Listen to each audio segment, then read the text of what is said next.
तुमच्या पाया पडणं, ह्या राज्यकर्त्यांनी त्या लोकांची पिकं जाळणी यासाठी आमचा जन्म नाही. आम्ही थेट धरणावर जाऊ आणि थेट उघडून पुन्हा इरिगेशन चालू करू. आम्ही अशा पद्धतीचं कधी ऐकत नाही. तुमच्याकडे उत्तर नसेल, तुमची तयारी करून यायला पाहिजे होतं. एका दिवसामध्ये रात्रंदिवस काम करायला पाहिजे होतं. जीवन मरणाचा प्रश्न हजारो लोकांच्या डोळ्यामध्ये अश्रू आहे.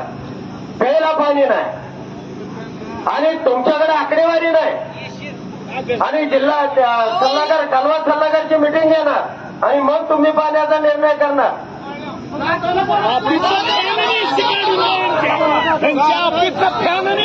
तुमच्याकडं सगळं आज संध्याकाळपर्यंत तुम्ही त्या कालव्याची दुरुस्ती करून घ्यायची. काय मशिनरी लावायची ते लावा, नसेल तर आम्ही लावतो आणि आम्ही तो दुरुस्त करून घेतो. कालव्यामध्ये पाणी